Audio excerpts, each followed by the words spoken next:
Hey, family, and welcome back to another episode of Faith and Fun Podcast, where we strive to find joy in every journey. The guest that I have today, I am so excited to have. Jimmy Horton is a wise and astute 23-year-old, born and raised in Pageland, South Carolina. He currently resides in both Charlotte, North Carolina, and Durham, North Carolina, where he is also a sales and marketing director in the senior living industry. A recent graduate of Central High School, Jimmy had big aspirations from an early age, desiring to be his own boss. He has always been open to opportunities that allow him to serve and connect with youth in his community, as well as support the care of special needs individuals in the Chesterfield County area. Alongside his professional pursuits, Jimmy remains deeply committed to seeking God and holding him to his promises of an abundant life. While supporting a dear friend in her entrepreneurial journey, Jimmy was encouraged to step out on faith and start his own business.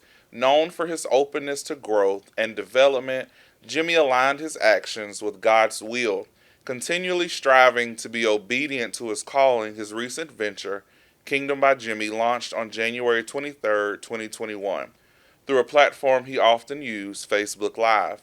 His genuine presence on social media has helped him build a global following of individuals who admire and appreciate his faith and dedication. Since childhood, Jimmy has always placed God first in everything he does. He's driven by a desire for excellence and godliness. God has blessed Jimmy with visions and provisions to uplift and edify his kingdom. Reflecting on his entrepreneurial journey, Jimmy cites a recent theme from New Life Fellowship Church ministry. Structure, stability, and strategy are key pillars in leveling up one's thinking and believing, and living up to experience the life that God desires for each person. As Jimmy prepares to celebrate the fifth anniversary of Kingdom by Jimmy, he is already setting his sights on the future.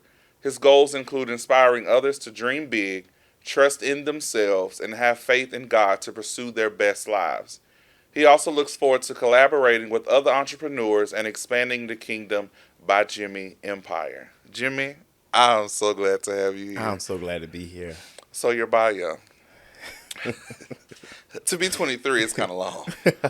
It's not long enough, you know. Really? That's not all that God has So for me. what else do you do? It's a lot. It's a lot. I sell glasses, of course. Uh, The handheld fans, the popping fans, look, cowgirls, cowboys. One day I'll learn how to do that dance, but I do offer those. I do styling, the photo shoots, the directing them. I go to church. I go to work now. So and I see and I read that you live in two different cities yes. at 23. Yes. It's funny. Work has taken me around this world, really. Yeah. But let me stop you right there. Your yes. I think it's your yes. It's my yes. That done took you around the world. It's my yes. Yeah, I do believe so. Hmm. Yeah. So at what point did your yes get? Did you make up in your mind that you was gonna give him a good yes, a good for real yes? Ooh, child. Woo! I renew my yes daily. Listen, I got a fresh yes every day.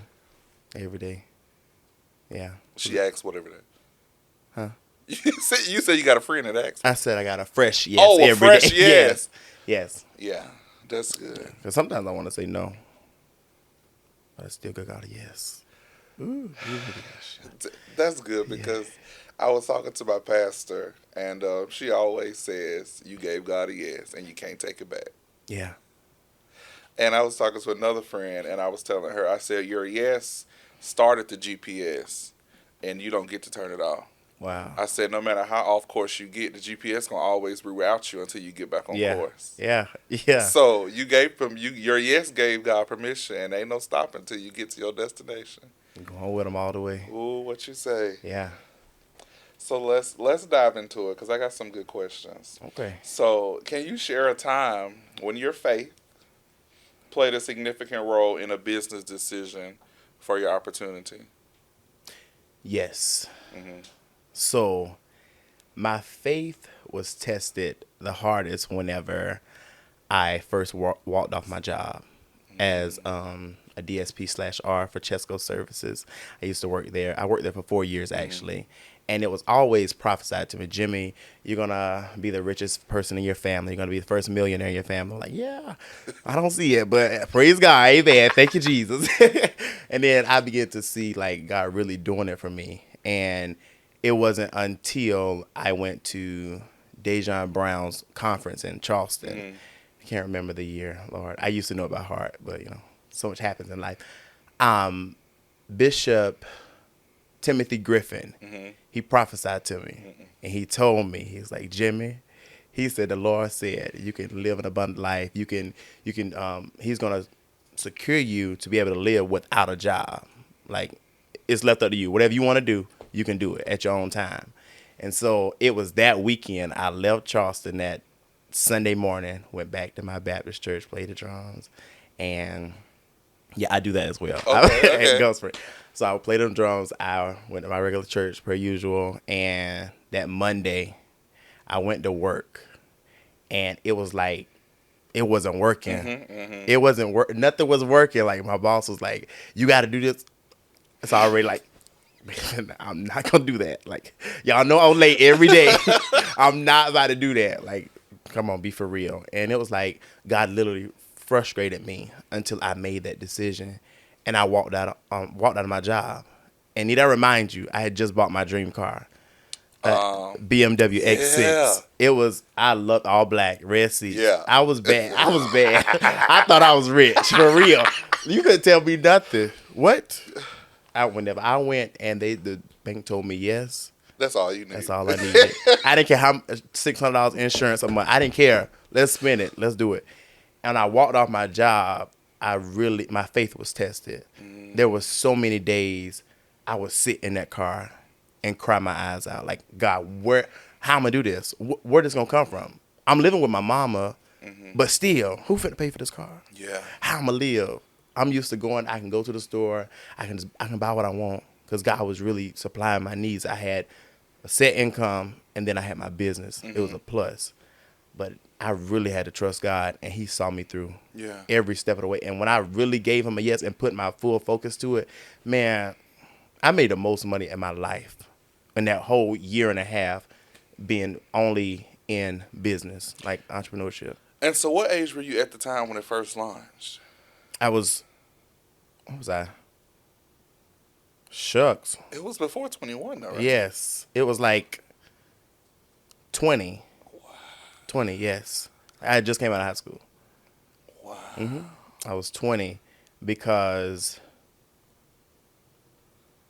I was 20. Wow. Because I was actually selling stuff before I actually celebrated my anniversary. Because I was helping April. That was my friend. I need to put it in my bio. I want to give her her props. I want to appreciate. April has pushed me into so much. Yeah. Like even now, like April pushes me out of my comfort zone. Like doing intercessory praying all that stuff at church. I would not dare. Who? Child, if y'all don't let me shout. If y'all don't let me praise Him. But April will not say no to me. Like she will not let me sit in a place of comfortability. Because it's in you. It's in me. And somebody needs to hear it. Yeah. But I like the songwriter. He saw the best in me. April sees the best in me.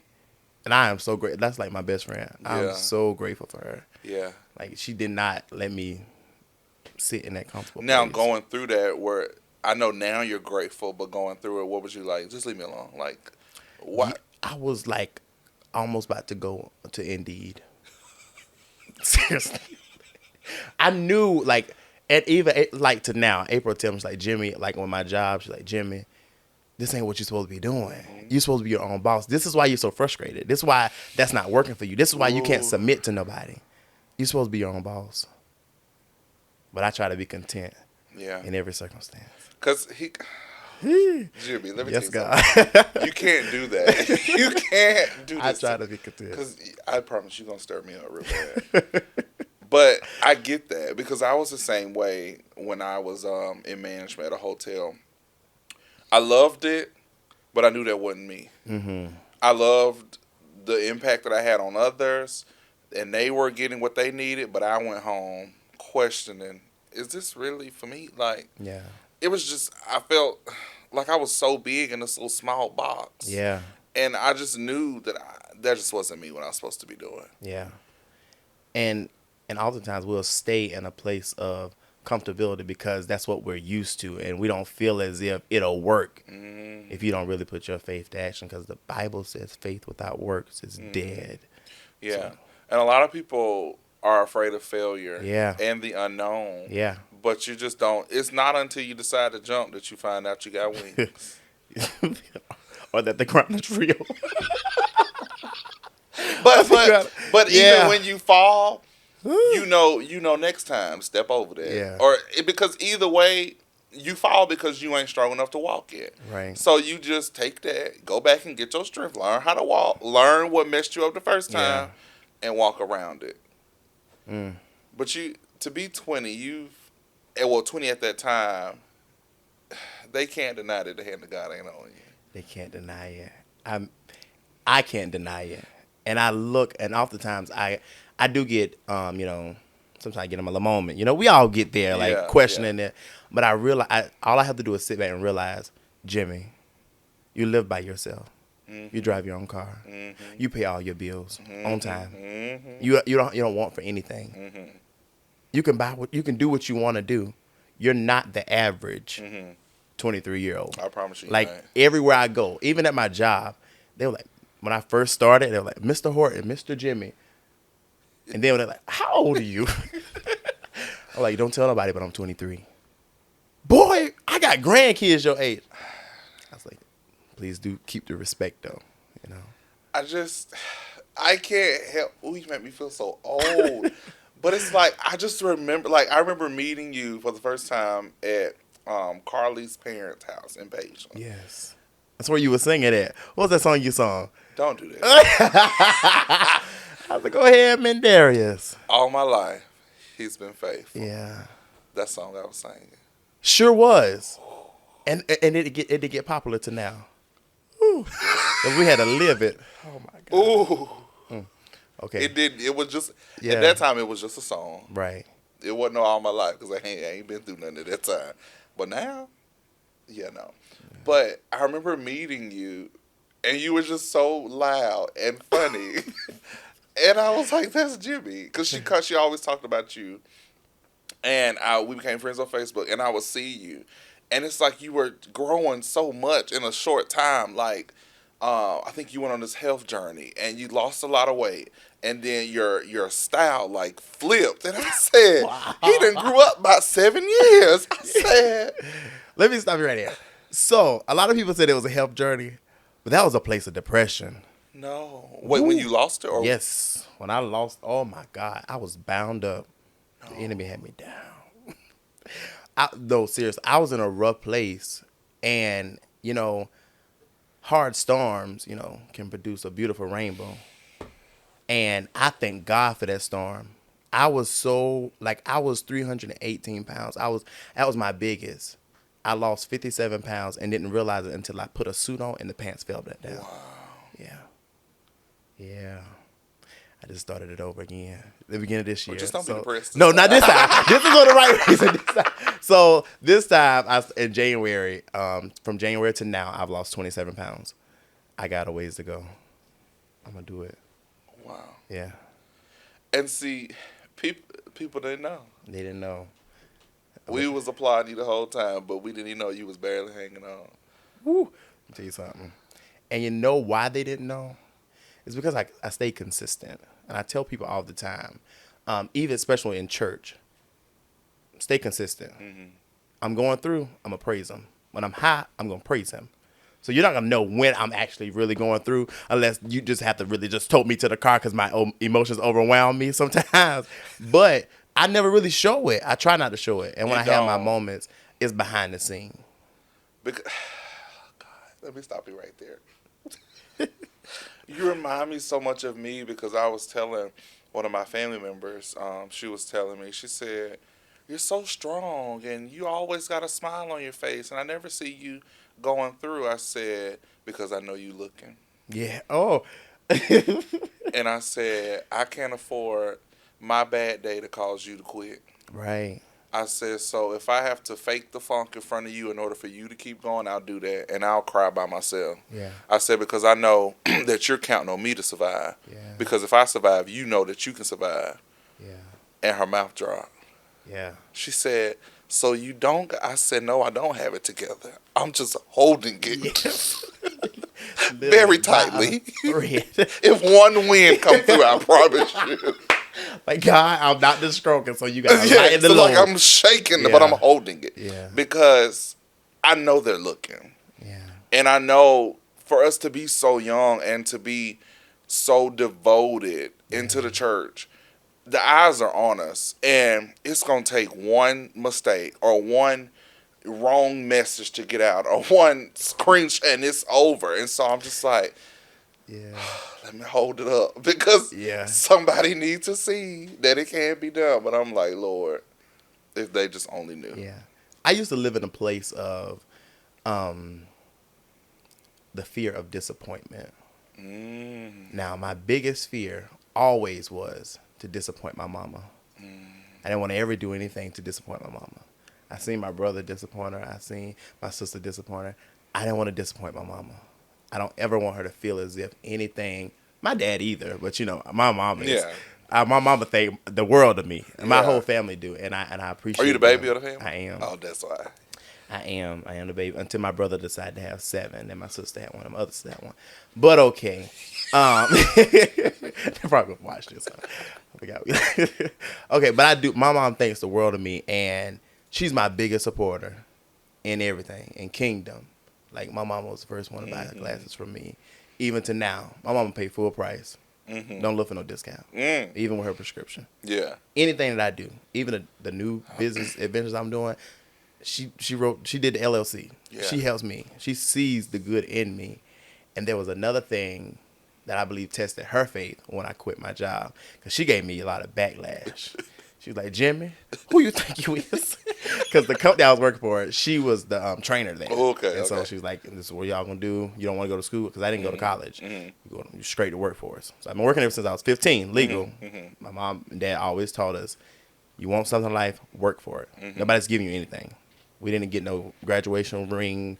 We probably wouldn't have got the cap and gown if we had to have it to wear to walk across there. Like, they wasn't giving us just anything. Yeah. You're gonna work for it. You got to deserve it. Right. And so my mama told me, she was like, why you quit that job? You need to get that job. You need to have a job. You need to find somewhere else. I was like, no. If my daddy can do it, I can do it.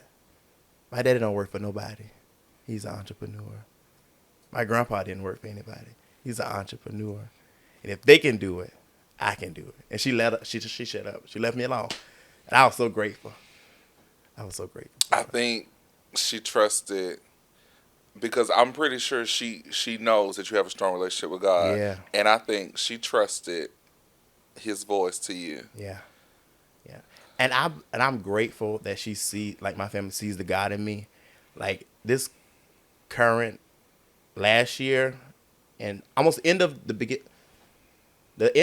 2023, the beginning of 2024, and up to now, like I'm seeing my mama go another place in God. And it's through me.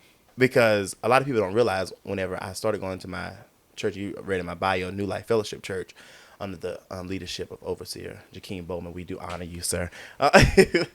General Overseer, we honor you. My mom really wasn't okay with me leaving my Baptist church. I still pay my tithes. Yeah, I still, believe that's where I'm going to be buried if the Lord don't call me up.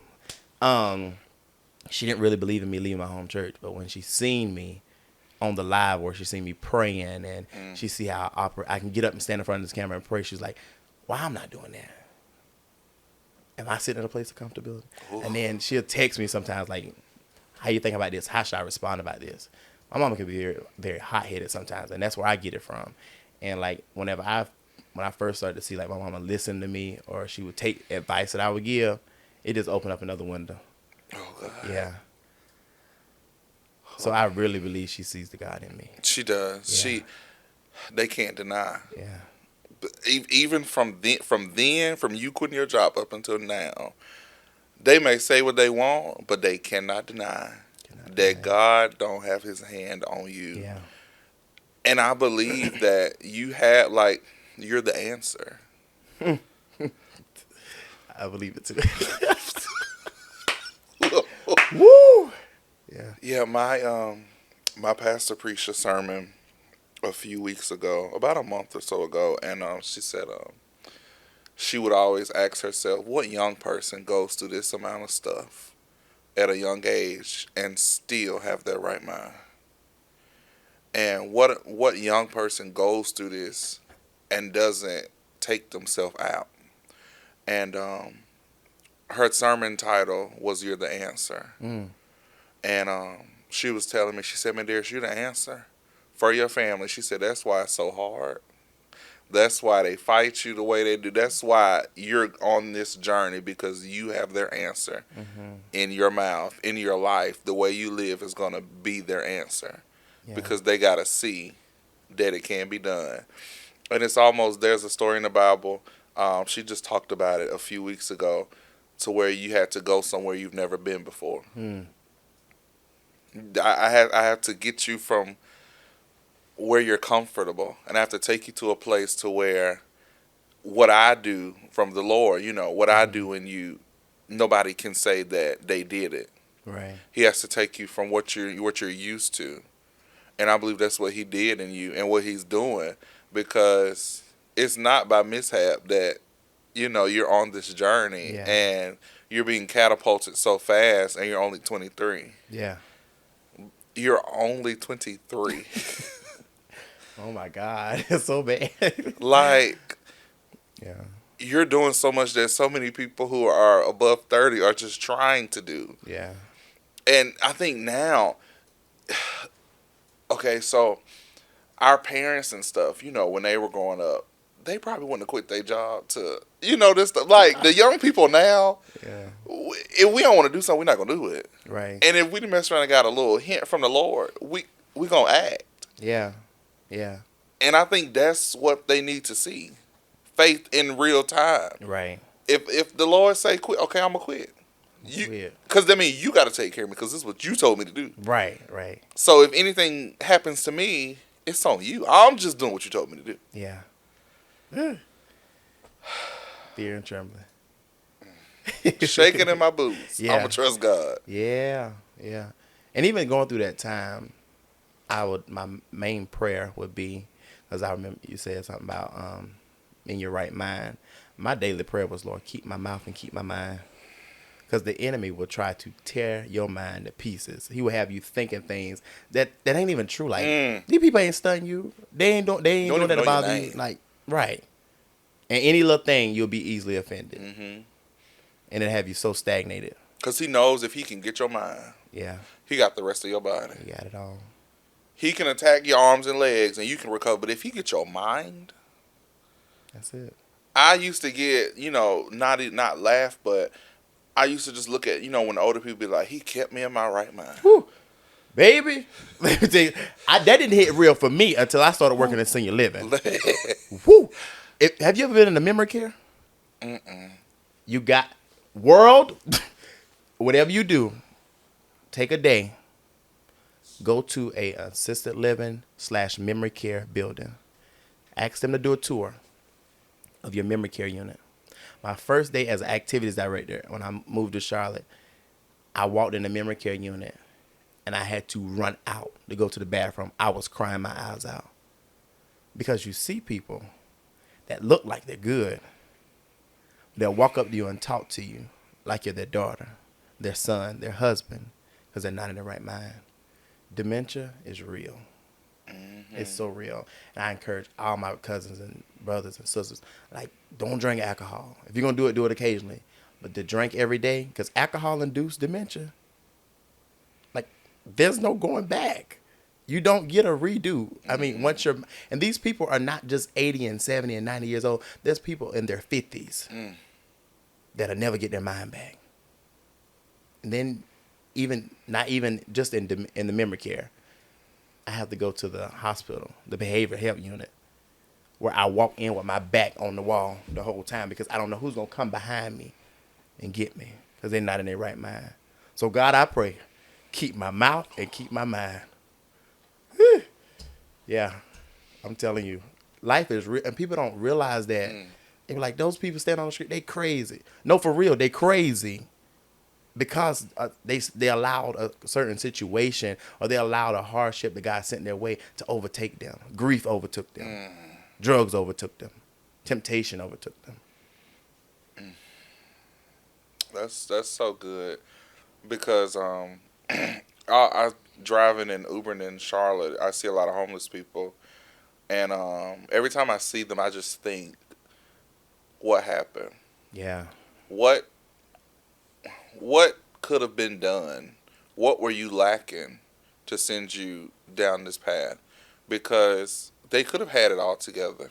And they could have had it all together yesterday. And today could be their first day being homeless. Yeah. And if somebody would have spoke up or noticed, they could have saved them.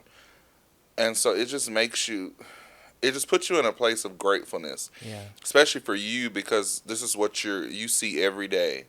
And I can just imagine that it keeps you humble. Like, Woo. Lord, this could have been me. This Or could, it could have been my it family. could be my mom. It could be my Yeah. dad. There was a time I had a dream. I kid you not. I was. It was when I first started working in senior living. It was the worst nightmare of my life. I woke up out of my sleep and did just what the Lord said. Call your mama and tell her to get the oil and anoint herself. Because I saw my mom in a building like that. And I quit my job again to take care of her. Because I didn't want her to experience what was going on in there. It was like I had the power in that dream to change her situation. It was so scary.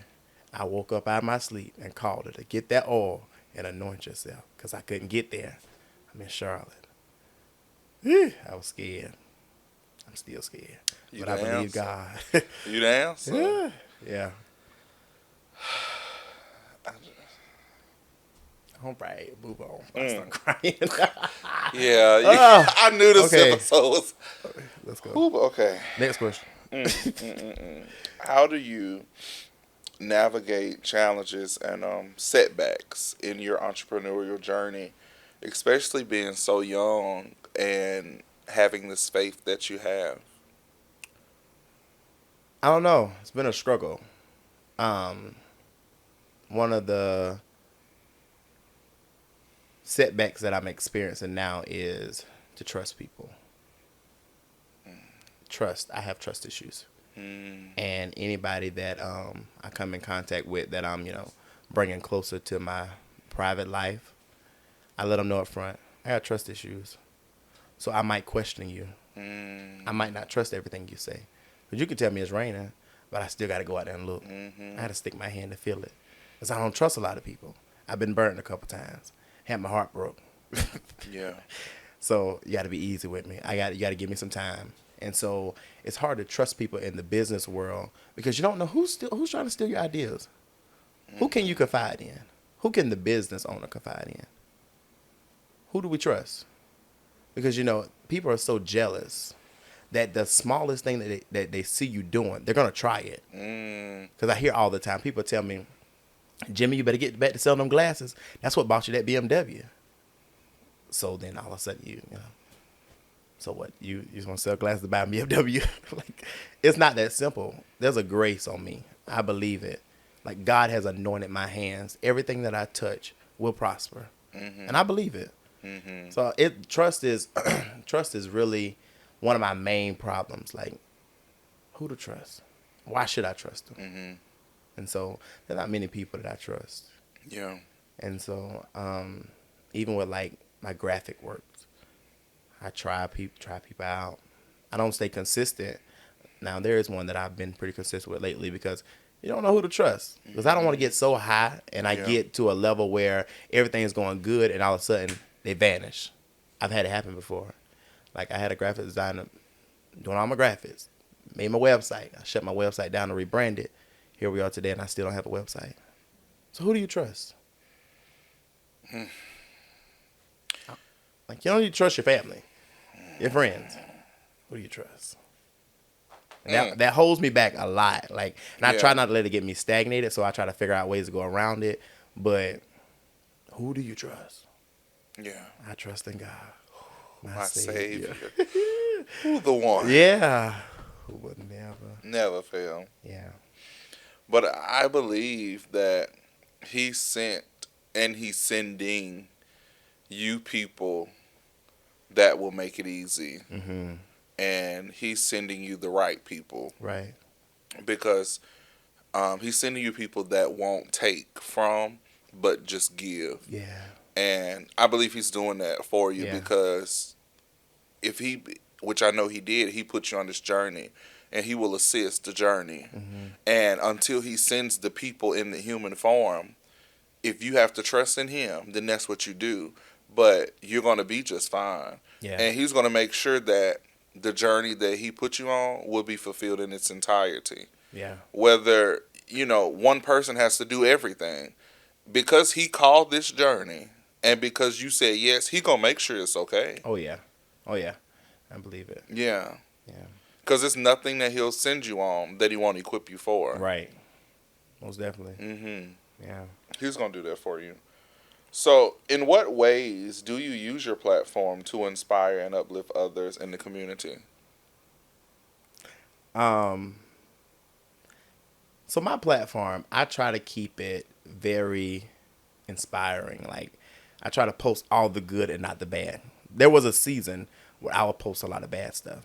Mm. Like, even through like when I would have bad days, I'll Mm. post subliminal posts. I would, put up little shady stuff. I would, the childish things. Yeah. I'm still a child. Yeah. I mean, well, I'm grown now. Yeah. But still, But you're still, 23. I was petty. Mm-hmm. I was, and I was hurt.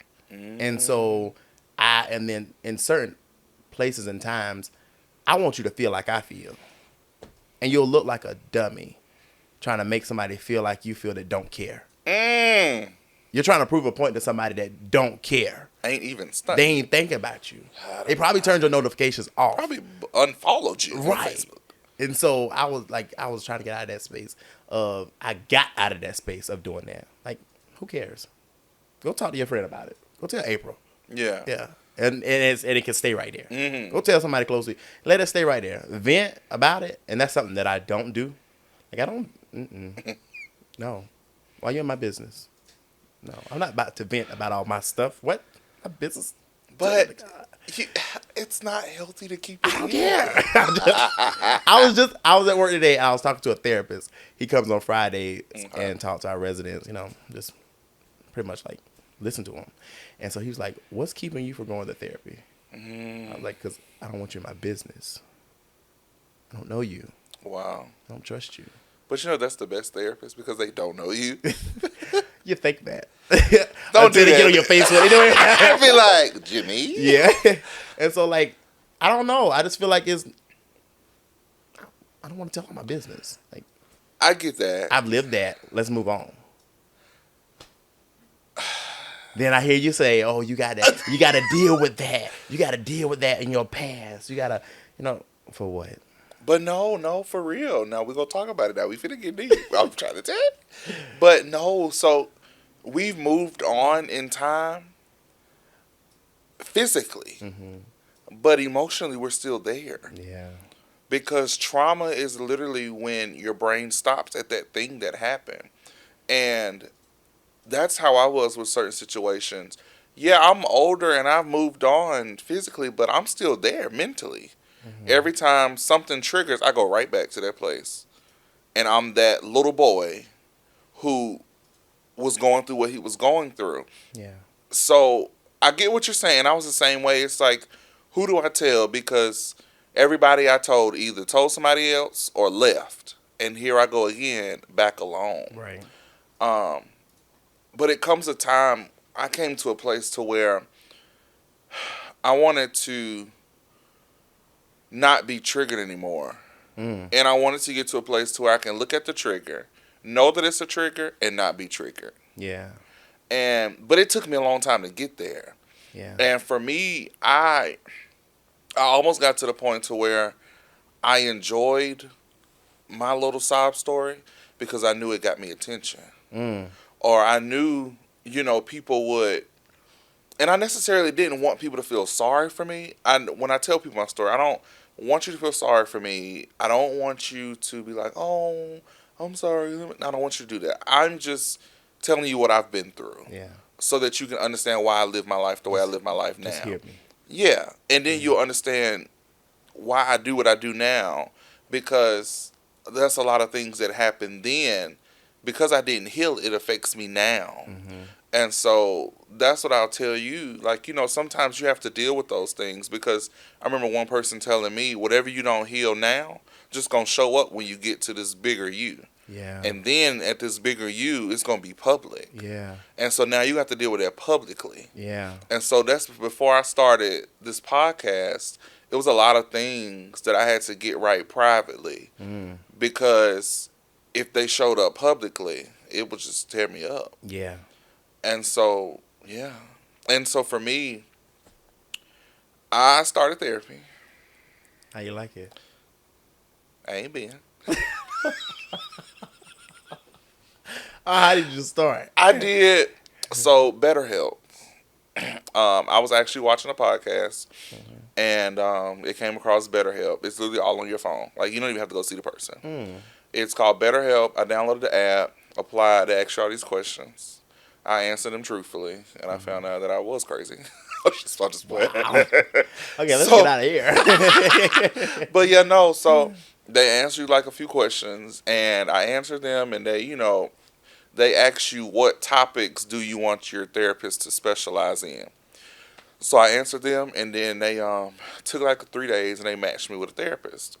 And so if you don't like the therapist, you get to choose another one. Like, they ask you if you want it to be a certain race or a certain like gender, certain personality, like Christian based. Like, they ask you all this stuff because they want it tailor made to you. Right. And then they ask you, do you want to pay like upfront or apply for like financial? Like, it's legit. Okay. And so you do it virtually. You don't ever have to go meet them in person.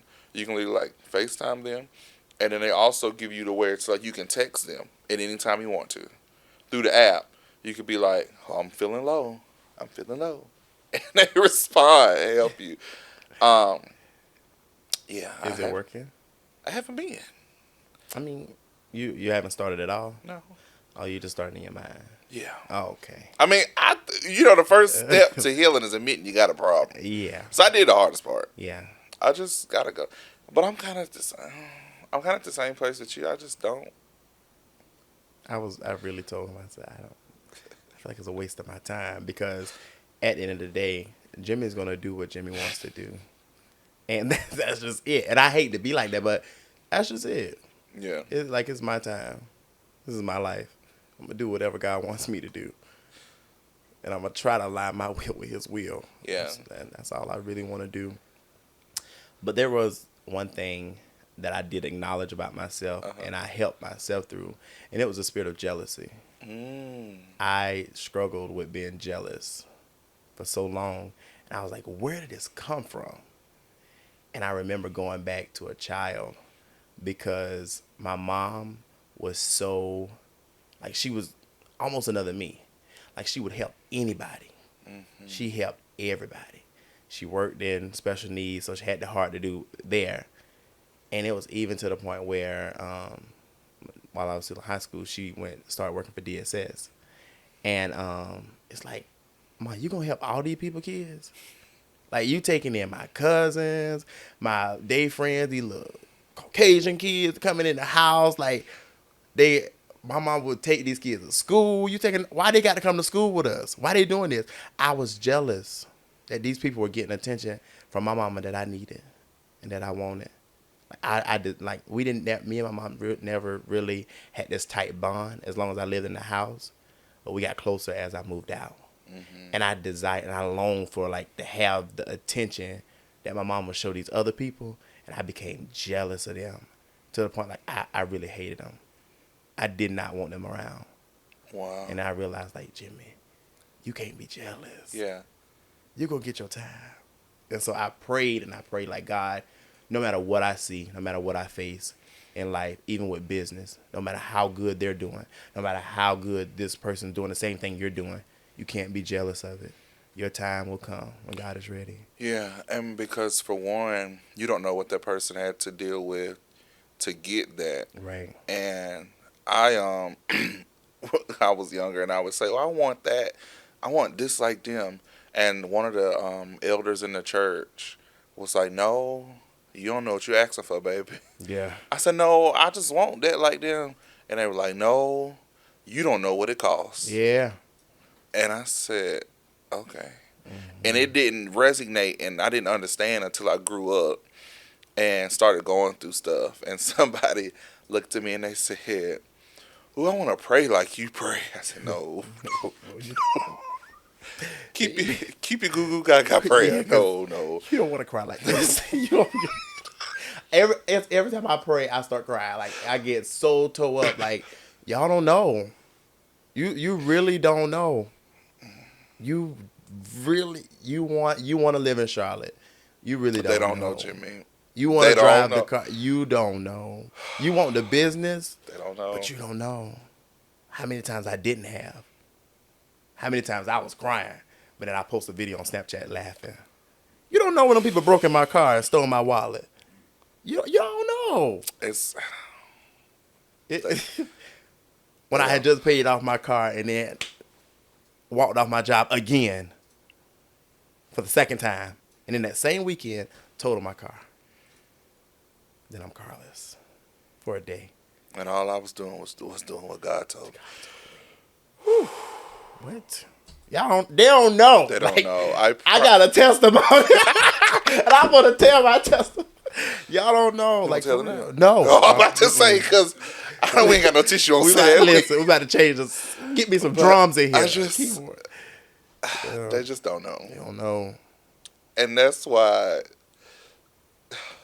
I love to see when you get fooled. I see he don't care because they don't know. In my stockings and all. Yes. Yeah, and that, like April posted videos and the comments being there. I was like, I don't even care. Like Because y'all don't know. Like I really, almost lost it all. for real. Almost lost my mind. Like really for real. Like seriously. I think people forget how young you are. Mm-hmm. And I've never seen the righteous forsaken. I Even need now. it. Even now. Okay.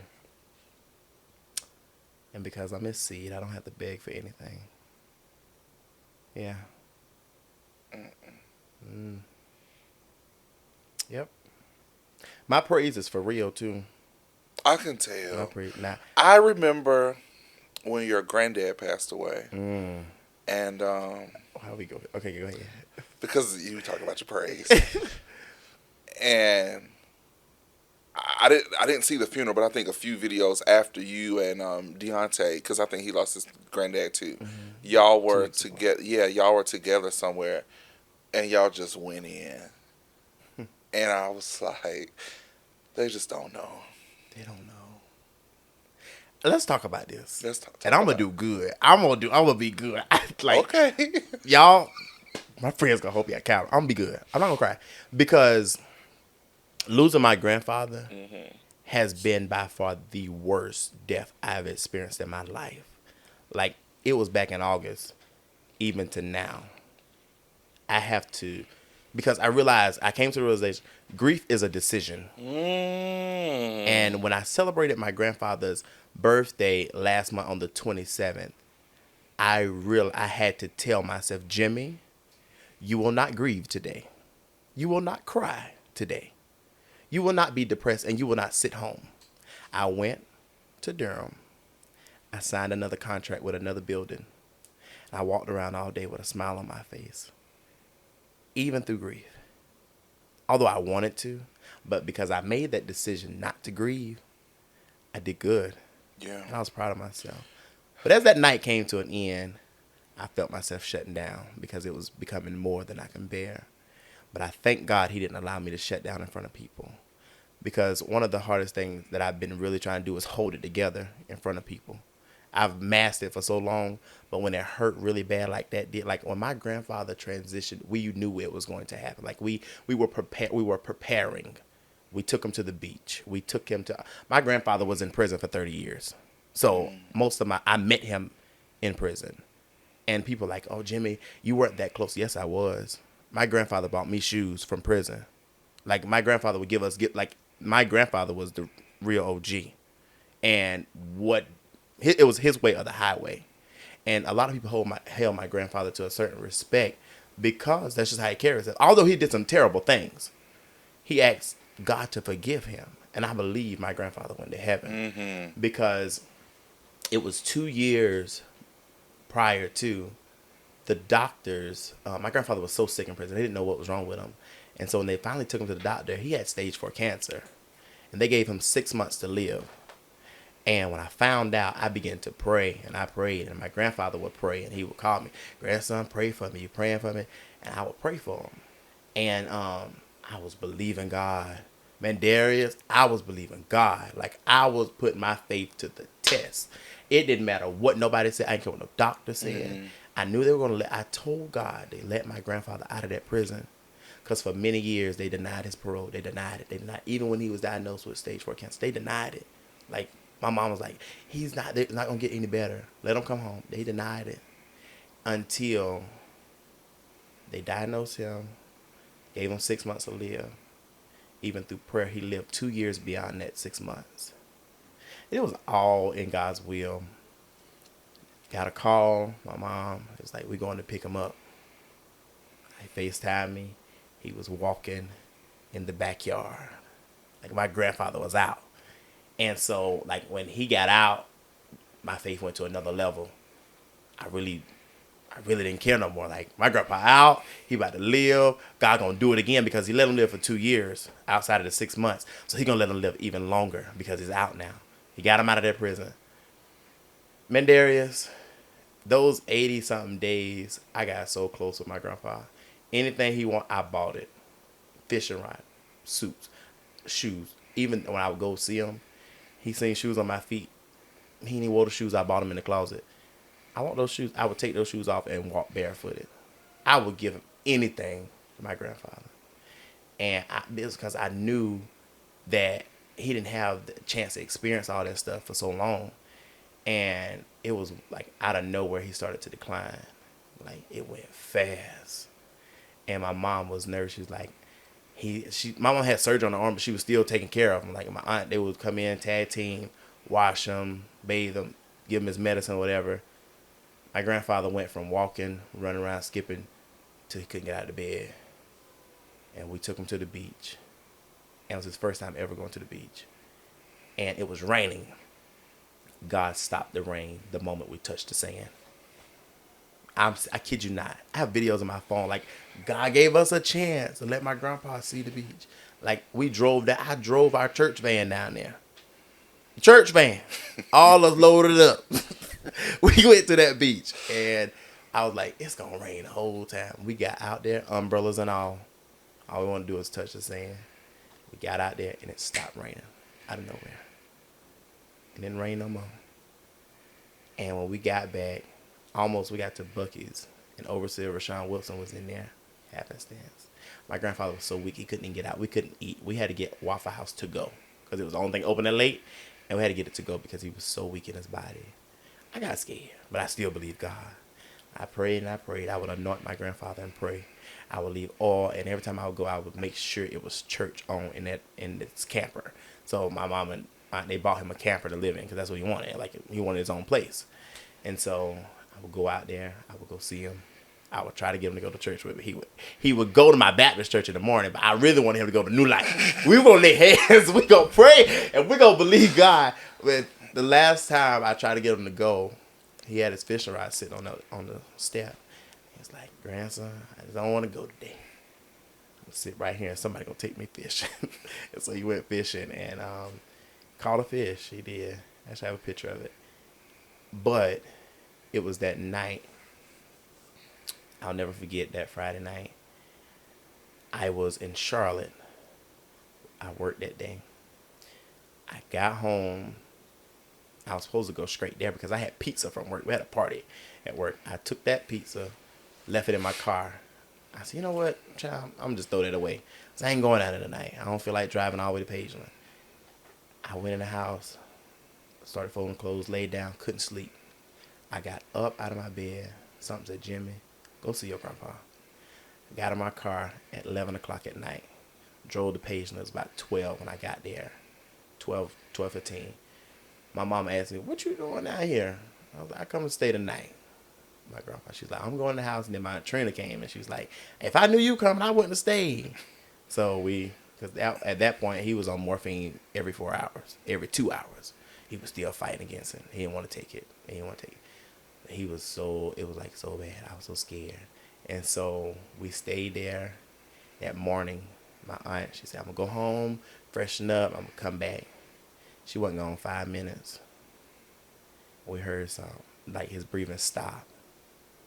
And it was at 7:58. I closed my grandfather's eyes to open them no more.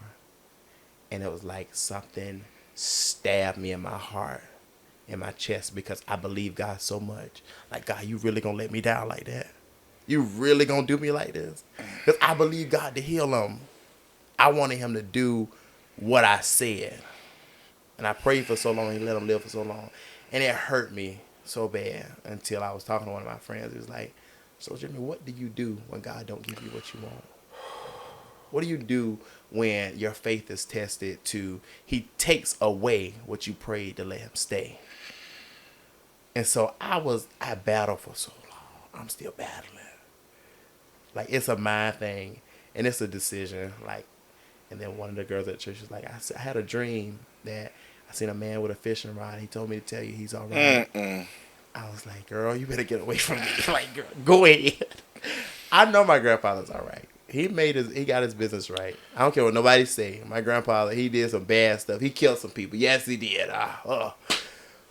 We've all did something, and all sins equal out to the same. Yes. But he asked God to forgive him. And he really loved God for real. I want to say something, but I did good. Woo! what I'm trying to think if I should say it, because you might tear this set up. Be careful.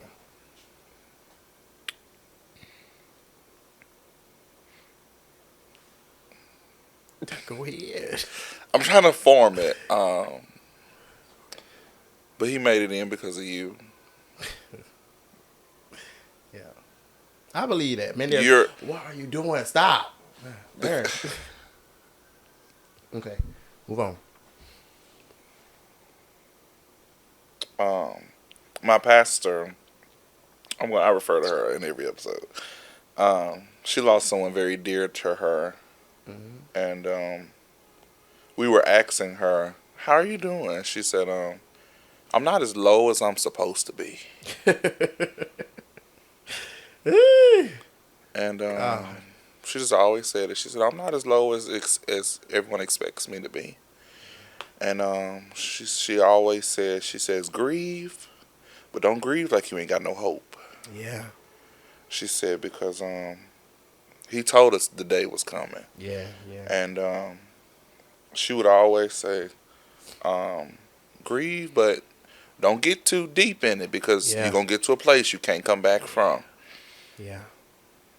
I felt it. I felt like I was going there. Mm-hmm. And even in that morning, I told my grandma, I said, "I don't mean to be no weak Christian, because I'm like the one with the faith in the family." So when they call and they be like, "Jimmy, something going on," I've got to a point now, like, I'm not going to say I'm going to pray for you. What y'all doing? Tell everybody to be quiet. I'm about to pray. And I pray in that moment, because I don't ever want to forget. But I said, "I'm not no weak Christian, but this thing hurt." Yeah. And I was losing it. Like, I was really losing. It was to the point where me and April were so close. The way I was feeling, my pain was so bad. And like, my mom and them was telling me, like, "Jimmy, get yourself together." Because my family don't believe in all that carrying on. Like, all that grieving, falling out stuff. No, we're not doing that. I had the funeral. It's going to be short and simple. This is what we're going to do. You grieve behind the scene. I couldn't hardly hold it together. Yeah. And it was affecting my friendship. April went home and her husband called me, "Jimmy, April is feeling your pain." Like, April's in here. Like, April was grieving like it was her grandpa. I told her, I said, "I ain't nothing I can do. I'm sorry." I want to stop you there, but I want to come back to that. When you hit your toe, your arms feel it. Yeah. When you hit your knee, other parts of your body react because it's connected. Never apologize for being connected. Yeah. she's supposed to feel everything you go through, and vice versa. Right. Because that's how y'all know you connected. Yeah. I cry, you cry. Yeah. You up, I'm up. Yeah. You down, we down together. Yeah. And so that's what that was. Yeah. But I believe it happened the way it was supposed to. Yeah. And even in the last, few moments up until that, it was perfect. Yeah. It was perfect. And it may not have been what you asked for, but what was needed for that time. What reminded me, and it was what I asked for. Mm-hmm. Because I began to stop being so selfish in my prayers. Mm. And I thought I was being smart with God. Like, God, give us your will. Let your will be done. Whatever you say, whatever you do, I agree with your will. And I forgot I said that. So I watched the video. I said, God, not my will, but your will. Let it be done. And I realized, Jimmy, that's what you pray for. You pray for his will, so accept it. Yeah. I was talking to another friend today. I said, be careful what you ask for. I said, because he's going to do just what he said, just what you ask. Yeah. As long as it's according to his will. Yeah. And you give him permission, he's going to do it. But even in that, when he does it to a place to where it doesn't hurt you as, as bad. There's still a little grace in there. And he still, is holding you and making sure you're good. Yeah. He does it perfectly. Yeah. Real perfectly. Yeah. So I wanna direct back to the glasses. Let's go back to the glasses. 'Cause you don't went there. Yeah. I was so scared you were gonna do that too. I was saying all the way over. I said, Lord, I hope we don't get on the subject about my grandpa, because that's real touchy.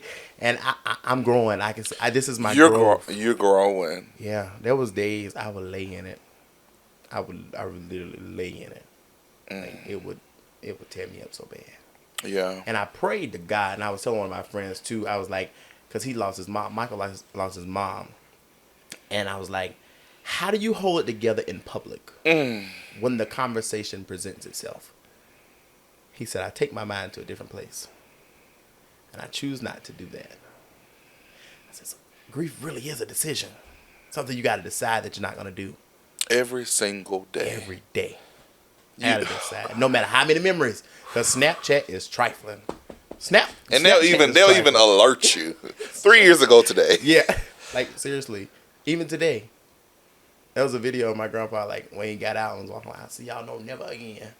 And, yeah. Every day. I choose not to grieve. Yeah. Or even if you choose to grieve, you choose to grieve to a place to where you can't come back from. Yeah. Because every now and again you need to feel it, you Yeah. know, but don't get Don't too let low. it overtake you. Yeah. Because grief is real. Like, it's present and it's accounted for. But you got to choose to not stay there. No matter who. I say the who, God. But, yeah. And it's something you can't get through. Yeah. You just can't do it by yourself. You're going to have to pull on this almighty power, but you're going to get through it. Yeah. And you're getting through it even now. Oh, yeah. Yeah. Publicly, you're getting through it.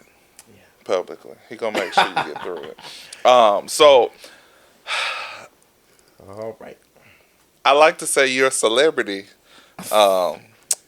frame seller because you've sold to a lot of well-known saints and singers. I have. Like I said it. God do what I say. And it was to a point like I'll put on Facebook, by this time next year, I want celebrities to wear my frames. I want somebody famous to wear I remember that. And to be sure, Major that sings This Is Why I Love You wore my frame. Yeah. Kalante Gavin, he wore my frame. Like, there are a lot of yeah. Lisa knows all these people, all these famous people. Yeah. When you start to see that, okay, God, I got your attention.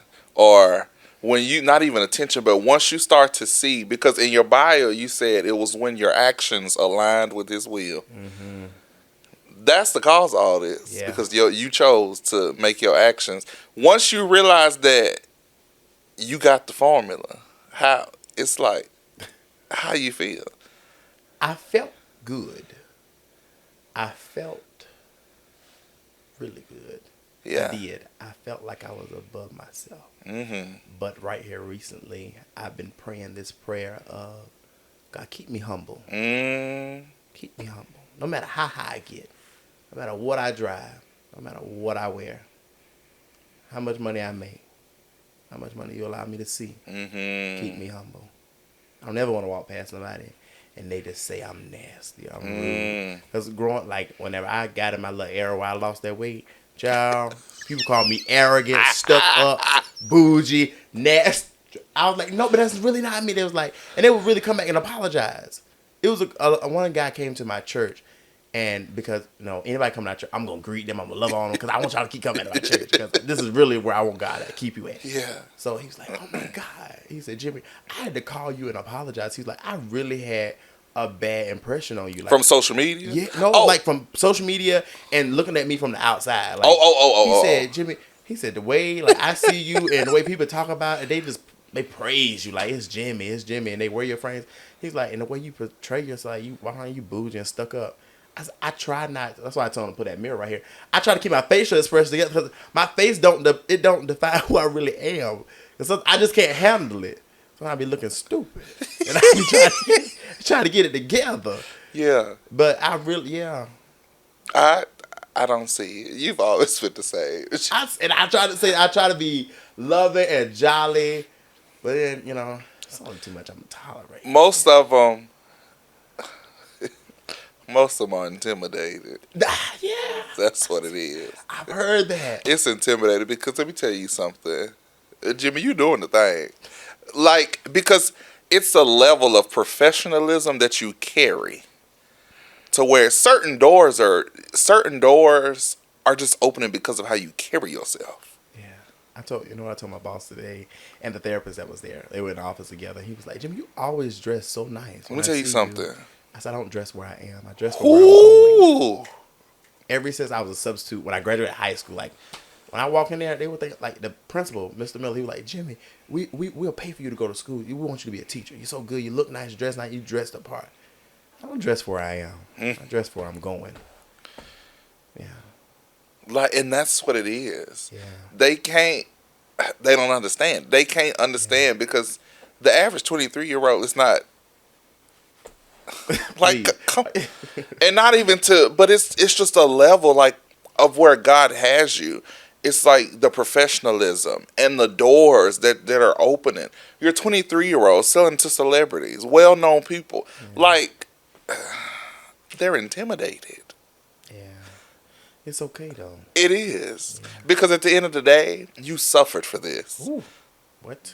And they don't know what you had to deal with to get to this point. Yeah. So if you intimidated by me, then that's something. That's something y'all got to deal with. But what I realize is, and I wish people would appreciate me because I started from the rock bottom, like from scratch. You have me to look up to. Like, you can take my ideas. Nobody showed me how to actually do this thing. Nobody told me the road would be easy. But I don't believe. He brought me this for the Ooh, what you say? Yeah. Like, I really say that, like, nobody was going live doing this stuff. Nobody was creating a website. Nobody was, what? And then I think this was during the pandemic, too. The pandemic. COVID-19. Yes. And here you selling glasses. Where people the died. world shut down. But God opened it up for me. Yeah. Do it again, God. That's why watch yourself now. And a lot of people, it's all about how you look at it because the pandemic wasn't all too bad. No. Let me tell you, it shut some doors, but it opened some gates. Yeah. I didn't get no PPP or no stimulus, but I did get blessed. Okay, and it's going to carry me on longer than the PPP ever would have. Yeah. Yeah. And that PPP would have stopped me up. But you'd have been in jail right now. No, I see some people that got it don't even have a business, but I'm not going to call them names. No. They coming. I promise. They're on the list. So I check it often to see if they didn't got certain people. They're coming. They be showing up. Give them time. They trying to get Consuelo them now. But they coming back. So with all of the success, I know support played a big part, but whose lack of support shocked you the most? My hometown. My hometown. Really? Yes. And it ain't but so big. It ain't but so big. I found out that even now, my hometown is jealous of me. What you say? I heard right here recently, like, and people are so immature and so, how do I use the right words? Low in their thinking. Somebody told me, they said, Jimmy, I overheard your name in the barbershop. They was like, who's that Jimmy boy that lives in Charlotte? He from Pageland, but he always walking around with bags and buying all this stuff, driving Teslas and all this stuff. Like, I literally posted that I test drove a Tesla. I was like, this is what I did today, and I realized I could not drive it. I almost flipped it in Charlotte on flat ground. I could, like that big old box. That refrigerator. Right, I couldn't drive it. And so that was the post. You didn't read the whole post. So you took it and read it. Oh, Jimmy's buying Teslas and he's driving around all these fancy cars. How can he afford to live in Charlotte? Now he lives in Durham. How can he afford to do all this? What is he doing? Is he doing drugs or is he doing this? It's like, really? I love God. I trust him. And I try to be consistent in what I do. And I work. Yeah. I work. I don't want to work, but I do it. And oftentimes I find it to be a decision as well. Yeah. So with the lack of support, how did it make you feel? Because Pageant is so small, no shade, but because I'm pretty sure Clyde did, but I'm pretty sure it was mostly people you knew. Yeah. Did it give you a push to show off even more, or did it be like, dang, a little bit of both? In my younger days, in my early days, when I was a child, I thought a babe in Christ. As I was a child, I thought as a child. Okay. I spoke as a child, and now I'm old. And seen them. Yeah. So in the beginning, it was like, what the heck? Like, I'm a kid. Y'all ain't gonna buy no glasses for me. Like, y'all don't want to support me. It hurt my feelings for real. I was like, even like some of the people I was friends with at church, like, I'll be friends with people that never wore glasses, but would go and order them from other places and start posting pictures. Like, they were that jealous, that spiteful. I was like, dang, I consider you to be my friend. You can't even buy no $20 frames for me, but you go buy them somewhere else because they were cheaper. So that showed me that you don't really believe in me. You don't want to see me win. You jealous. It's okay.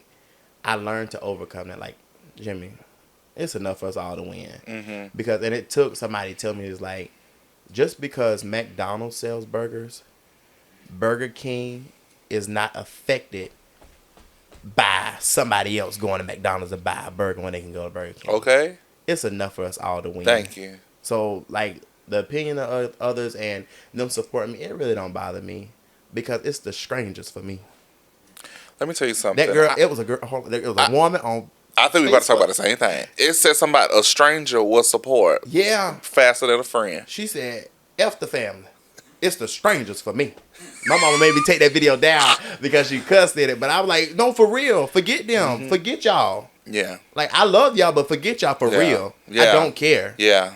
But, and I didn't show it. I didn't make no post. I thank God that I didn't let that publicly show. But, like, I want to let y'all know that bothered me for real. But it don't no more. Yeah. Like, yeah, I'm not there no more. Yeah. Even now, like, people can support me or not. It's the strangers for me. There's people, I've shipped all over this world. Yeah. I go to the post office every day. I know that's right. Every day, faithfully. It don't matter if it's Durham, Charlotte, Pageland, where I'm at. I see a post office, I'm going to stop and ship somebody's stuff off. Yeah. Because it's the strangers for me. And it's weird. And what really bothers me is, like, these people don't even know me. How can they even trust me to ship their stuff? And they send their money first. They trust me to put their prescription in their glasses. But I got my cousin over here. They keep going to America's Best. Spend $500. I'm trying to save you so my prescription frames don't run. No, the price is $50 to $120, but you'll go pay Best Buy $500. But no, America's Best. Sorry, excuse me, Best Buy. I didn't mean to say America's Best. Say all those other like, and I'm okay with that. Do what you do, whatever works for you. And I also got to a place where like, don't buy it just to support me. Buy it because it's something you want.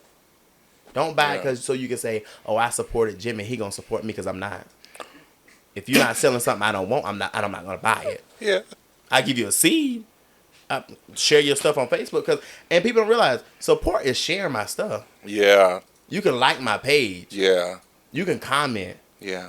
You can share it to your friends. Even if you don't want to share it publicly, send it to your friends in your inbox. Because you talked about me so much behind my back, you can't publicly share my stuff. Because then it's gonna make you look crazy. Yeah. That's the kind of support I want. Yeah. But it don't bother me no more, really. Because, like, I don't care. Even with the little pop fans. Yeah. Child, I don't care. Yeah. Because what you won't do, somebody else will. I ain't lacking for nothing. Not a thing. I ain't arrogant. I ain't bougie. I ain't acting like that. But for real, we have to get like that. Yeah. Stop being so easily offended. Yeah. Don't, child, the spirit of offense, I bind you up. Get off about me, that last night at Bible study. Oh, my God. Get off me. Spirit of offense is a bad place to be. Yeah. Because you going around thinking people this and they ain't looking even at you. You thinking somebody upset with you, they don't even know your name. Thinking about you. And child, I really don't care. For real. And it's not even a place of like arrogance, so I think I got it together. It's just that I can't let you have that much control over me. Because at the end of the day, you didn't call me here anyway. Right. Yeah. For real. You didn't give me the vision. You didn't fulfill it. And now I'm upset because you don't support it. No. Right. And the opinions of others. That'll hold us down. But I had to let that go too. I'm still getting there. Because the most people that April told me this. She was like, Jimmy, such and such thinks this about you. She said, but don't get mad. Because they broke. And I was like, wait, that's good. That brought me, that like helped me for real. Because I'm thinking like, they're thinking bad of me. They're trying to find the worst in me. But your opinion don't count because you're nowhere near where I am. You still live with your mama. You still thumbing a ride. Like, I don't be like that, but I have to look at it like that to help me get out of that place. Like, your opinion don't matter. Yeah. Who are you? Yeah. Where you been? Nowhere. What's your name? Nothing. And I think that's because people can only look at you from where they are. Yeah. And half the time people mad at me because I'm doing stuff they always wanted to do but just didn't know how to do it. That's their problem. Exactly, because we're given the same 24 hours a day. Yeah. And just because I took my 24 hours and did this and you took yours and smoked it, drunk it, that's why I don't acknowledge homeless people anymore. Only way I would give to a homeless person is if I'm spirit led. My pastor told us when we were in New York, he said the poor will always be among us. He said it somewhere in the Bible. I said, what? Don't tell me that. Because I realized that we all had the same opportunity. Yeah. You chose to be lazy. Yeah. You chose to sit in that place. You chose not to work. So you choose to suffer. Yeah. And we're not saying that all homeless people are this way, but I've had many incidents to where I was giving somebody a burger and they was like, no, I'll just take your cash. I'm like, wait a minute now. Right. Because it was like I was walking in, because I really don't acknowledge them. Like, I'm not, because you're not going to try to pick with my mind and my heart. I was walking to Chipotle the other day. Those guys standing at the door. He said, hey, bro, you got a couple dollars to spare? I said, no, come on, get something to eat. I'll pay for it. I'm good. I'm good. Be good. Good night. Because we're not doing that. Yeah. I don't want to support your bad habits. Now, if you want to help, we'll help. Right. Like, I'll get you something. I'll buy anybody some food. Yeah. I don't care. It's you got 50 cents. No. Just quarters is fine. I'm like, what are you going to buy with 50 cents? Put it in the sock and beat people up? No.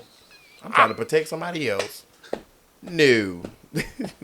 Oh, my God. Oh. Like, you have to bring your mind from there. You can't save everybody. And Steve Harvey taught me this. He was like, when I got my first $1 million, no, Tyler Perry. Tyler Perry was like, when I got my first $1 million, I gave it all away. Got my second, gave it all away.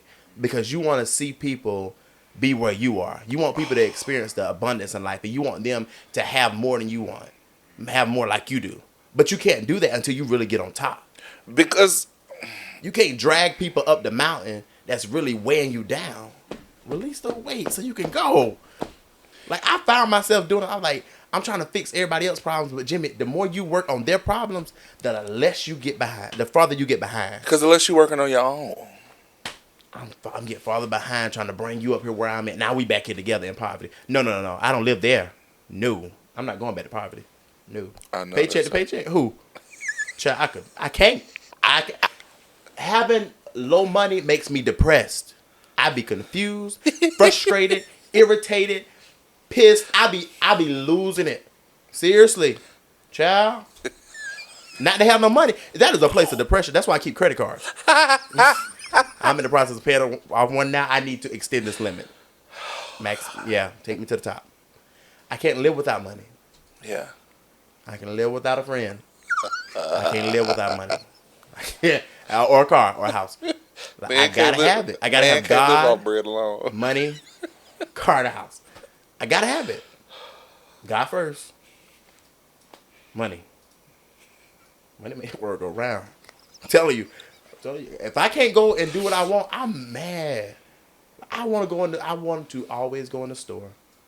Whatever I see, I buy it. Whatever I want, I'm going to get it. Yeah. Because there was a time I would go and sightsee. And there was a time where I had to go, look at it, price it, go back, save, then go buy it. Or Klarna. Oh, I still use Klarna. Klarna, Apple Pay. Let's see. They probably done took a payment off it. Woo! Let me tell you something. My Apple Pay limit almost $3,000. My God. Yeah. I burns it up. Who won't? Jimmy, I just want to say I am so proud of you. I feel so old, but no, seriously, you're doing it. I'm trying my best, and you're doing it while honoring him. Mm-hmm. And you're doing that because you're doing that being the first thing that you do. Yeah. But let me help you. I know we've been here a while, but I was just in a place like, God, I want to do your will, but I want to be successful. So I was asking myself, like, God, how do I balance this thing out? Because there's a higher calling on me, of course. I know, and I done started praying and things, and somebody booked me to go pray in Spartanburg. I'm so nervous. Like, I just want to do God's will. Like, and I know, Jimmy, you got a call on your life. You got to do this, you got to do that. I don't want to do that until I master this. Ooh. Because I don't want to be no broke prophet. I don't want to be no broke intercessor. I don't want to be a broke preacher. I don't want to get in church and not be able to stand like I do now. Pastor call $100, $500, $1,000. I want to be the first one standing. I know that's right. I don't know. That's embarrassing. I'm not going to do that. I'm not going to be going to church and having to ask somebody for $20 to get home. I'm not doing that. I'm not. And I'm not going to support anybody else no longer to do that. Because you choose not to work. I got to struggle. If I have to sacrifice, you have to sacrifice. Last thing. People feel like they get to skip the struggle. And I've been finding myself telling people, no, baby, you're going to have to seek the Lord like I did. You're going to have to cry a few nights like I did. You're going to have to go through just like I did. Yeah. Yeah. You think you get to skip trials and tribulations and get to reign with him? No. And I'm not going to help you skip it. Some stuff I got to leave you alone because it's some stuff the Lord needs to do. Yeah. Seriously. People feel so entitled. They see you doing good. And there's been times where I looked good and I wasn't good. Like, you know how they say fake it till you make it? Yeah. There was a time I was faking it till I make it. But I thank God for bringing me out. But for real, they're and sometimes that's just what you got to do. Yeah. Don't let people see you down. Don't let people see you broke. Yeah. What? Yeah. You gotta go take out a loan. Okay. Let God pay that thing back. But don't mess up your credit. Who's up with me? Seriously. And you gotta save. I know I'm not doing the best at my saving, but you gotta save. Yeah. If you want the abundance of life, you gotta trust him. Pay your tithes. Yeah. That's one thing I've learned. Like I was testing God. Yeah. Like I would pay him and I would skip or something. and he showed me. Yeah, but he skipped a blessing. Baby, I like, where my money go? What happened? My car messed up. And I got my tires. Like, oh, you didn't want to pay me? You wanted to go out and do what you wanted to do, right? So now you got all these problems. But you pay your tithes. You might run low, but you won't run out. And that's on God. For real. And on that note. Hey, was there any more questions about the glasses? Pass a collection plate for that one. No, but no, it's been fun. This was good. I like this. And I'm proud of you too. Like, oh, well, thank you. Jay. Yeah, like you're really doing good. This is legit. And I was sitting, legit. No, okay. For real. Like when I was sitting at home and I was watching, I was like, God, what am I gonna do? What am I gonna say? I want to get up here and like food. I hope I ain't like food too bad. I know I've been talking on subject a little bit, but I was watching you and I was inspired. Like this really looks good. Wow. Like whenever I first hear podcasts, I'm thinking you on one end of the Zoom, I'm on the other one. Like we're just sitting on live. But this is legit, Medarius. You doing it for real. Like you got it going on. Thank you. This is grand, y'all. And we not at his house. Like we at a real. We're studio, at a studio like, for real. Like, and it's locked in. Ain't nobody coming in here to get me. Like it's like security out there. Yeah, it's put the pin in. This is the last thing. I promise you, this is the last thing I'm gonna say. But no, for real, thank you. No problem. Because if you only knew what it took to get to this moment. Yeah, and that's why I often have to congratulate other people because you don't know if somebody's one word away from just quitting. Yeah. And so if I get an opportunity, I'm gonna push you because you don't know what it takes to make a vision. They see the vision and they see the production and they click on YouTube, but you ain't seeing the Monday through Saturday. Yeah.